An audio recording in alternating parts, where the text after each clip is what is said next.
Right then, Helldivers, let's talk about this because this video is going to have a lot of information regarding the Galactic War, but what's more important is the fact that we have to receive a video from Mikael Eriksson, game director for Helldivers 2. There's loads to go over. Let's jump right into it and see what's going on in the world of Helldivers 2. We're gonna go into the big news first, as we have a video regarding development. We have a democratic conversation with a game director, Mikael Eriksson, head of Helldivers 2. He has plenty of things to say regarding the game development itself. However, after watching this entire interview, along with the expressions of different content creators, including the propaganda commanders, to me personally, this interview has been an absolute disaster. I will make a separate video where I express my opinions about what's been said, what my opinion is about each aspect of that interview. Personally, I think that there has been a massive miscommunication between the community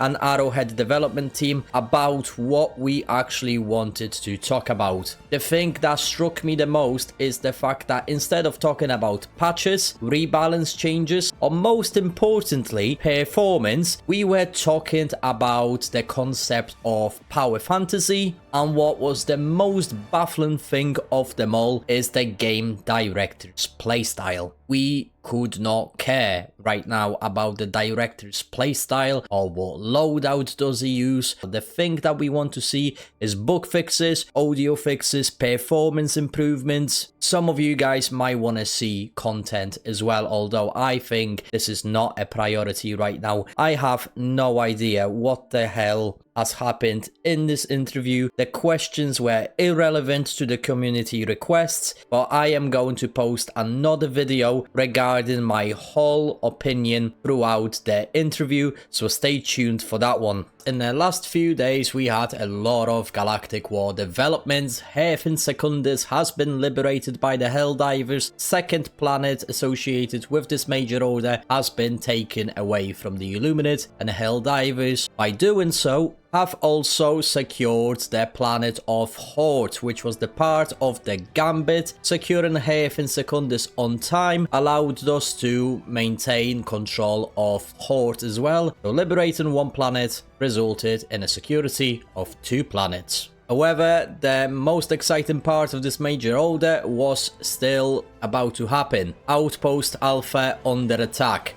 Outpost Alpha on Hellmire is under attack. If it is lost, we will lose access to the Hive world within the Gloom. We had a level 13 invasion towards Outpost Alpha, and what was the most terrifying thing about the attack on Hellmire was the presence of the Hive Lords. They have been on the planet once again, roaming around Hellmire, attacking Outpost Alpha, destroying a lot of Super Earth establishments. However, due to the fast response of the Helldivers, we have managed to push the Hive Lords and the Spore Bear strain back from the Hellmire. Outpost Alpha and the planet itself is once again under Super Earth control. Additionally, at later hours of yesterday, Zia Rugosia, along with its 3 megacities, have been taken away from the Illuminate. Now every single Illuminate planet associated with the Major Order, as well as Hellmire, is under Super Earth control, and every aspect of the Major Order has been solidified. With that being said, we have a message from the Super Earth High Command. Allied 3, Hafen Secundus and Zia Rugosia have been returned to the dominion of Super Earth. The ancient Illuminate structures present on these planets have been cordoned off and archaeological excavation has begun. Same anomalous phenomena, including gravitational waves and temporal microdilations, have been observed in the immediate vicinity of each site. However, thanks to the work of the Helldivers, the Illuminate will be denied the opportunity to use these historic sites to create revisionist propaganda. There may be yet undiscovered ruins on planets under Illuminate control. Investigation into the nature of these structures will continue until the source of the phenomena is identified. This major order has finally came to the close, but when one part of the story ends, another one begins, this time on the automaton front. Preparations for Liberty Day have begun. All over the galaxy, the spirit of rebirth and renewal begins to permeate the ventricles of our citizens' hearts. This year, our most venerated holiday follows the craven Illuminate attack on Super Earth itself. Our citizens recall the horrific violence wrought by the enemy, but also the Helldiver defense that drove them off, the civilian courage that never gave way to terror, and tireless construction crews restoring the rightful glory of our home. To further bolster morale this Liberty Day, all Helldivers are tasked with aiding the procurement of explosives for Super Earth patriotic pyrotechnic display. Beloved by children everywhere, this cheerful display is essential to that special sense of Liberty Day magic. The automatons are known to possess high amount of explosives, in clear violation of the 2113 Act on Galactic Neighborhood Non-Volatility. According to recent intel, they maintain significant stockpiles on Marfark and Zosma. Helldivers are ordered to seize these stockpiles and save Liberty Day for families everywhere. If this isn't a filler MO, I don't know what is. I was really excited to have finally ventured back into the gloom to see the return of Rupture Strain along with potentially bug fixes and other content. However, this once again has not happened. There is no patch today, and once again we have limited, almost non-existent communication from Arrowhead. Why is that the case? I have no idea. We are currently in mid-October waiting for the update. The update doesn't come out, which is in my opinion shouldn't be later than on 21st, next Tuesday. The community and myself will be very disappointed. Going back to the subject of the major order, like I said, we have 6 days to secure explosive material from the automatons in order to prepare for the pyrotechnic displayed planned for this Liberty Day, and we have to hold Marfark and hold Zosma. The only problem is, we need to liberate 2 planets to get to Zosma and Marfark, as the warp link is still required to reach both of these planets, one of them having 1% resistance and the other one having 2. Very interesting major order, although community has expected something else, and hopefully our expectation is gonna be met no later than next week. Going a little bit off the tangent, there has been different developments going on outside of the major order. We have taken 1 planet from the automatons. Bogzoyov in Tanis sector has been liberated by the Helldivers due to their crushing resistance. Automatons stood no chance as we had a positive resistance statistic on the planet, and in a matter of days, Bogzoyov was taken away. Liberty shines on this planet once again.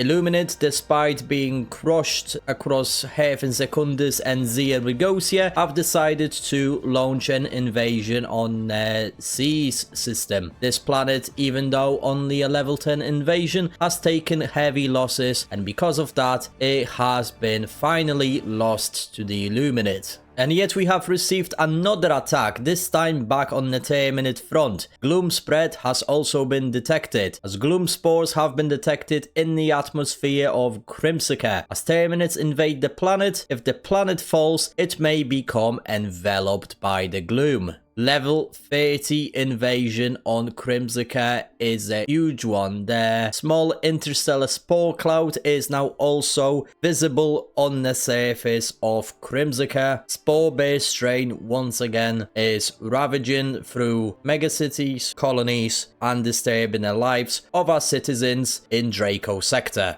However, due to the particular connection that the Helldivers have to the planet of Crimsica, they have managed to push the Terminates back, securing the planet and preventing further gloom envelopment. Going back to the Illuminate front, from the last minute we also received a level 8 invasion on Rogue 5. Illuminate are once again trying to regain some ground that they have lost due to the newly completed major order. The Illuminate are clearly trying to seize more of these archaeological sites, and the Helldivers need to be on extra vigilance. At the moment, we are losing campaign on Rogue 5, so if you are a squid diver, this is the ideal planet to visit right now. We need to talk about the most important and probably the most excited one of them all, the Seyshell beach. Liberty has been secured on this planet after weeks of fighting. After liberating 4 megacities, the Helldivers, known as the Beachers, have fought a relentless battle against the squids. They pushed them back. Eventually, after a few weeks of fighting, the Helldivers have created their own version of Malevolent Creek, this time on the Illuminate front. I think the Beachers, that little fraction of the Helldivers that have been playing on this planet, they should receive some sort of commendation in form of new cosmetic, in form of a new cape. If we could receive a cape associated with this campaign, I will be overjoyed. Enormous amount of things going on in the world of Helldivers 2, both positive, both negative, but we need to start focusing on the things at hand, and first of all, the developers need to get their priorities straight. That's just my personal opinion. Let me know what you guys think down below, and once again guys, I invite you to the new Discord. The link to it is in the description down below. Thank you so much guys. As always, smash that beautiful like, subscribe if you enjoyed. I'm Krennic, and I will see you guys on the battlefield.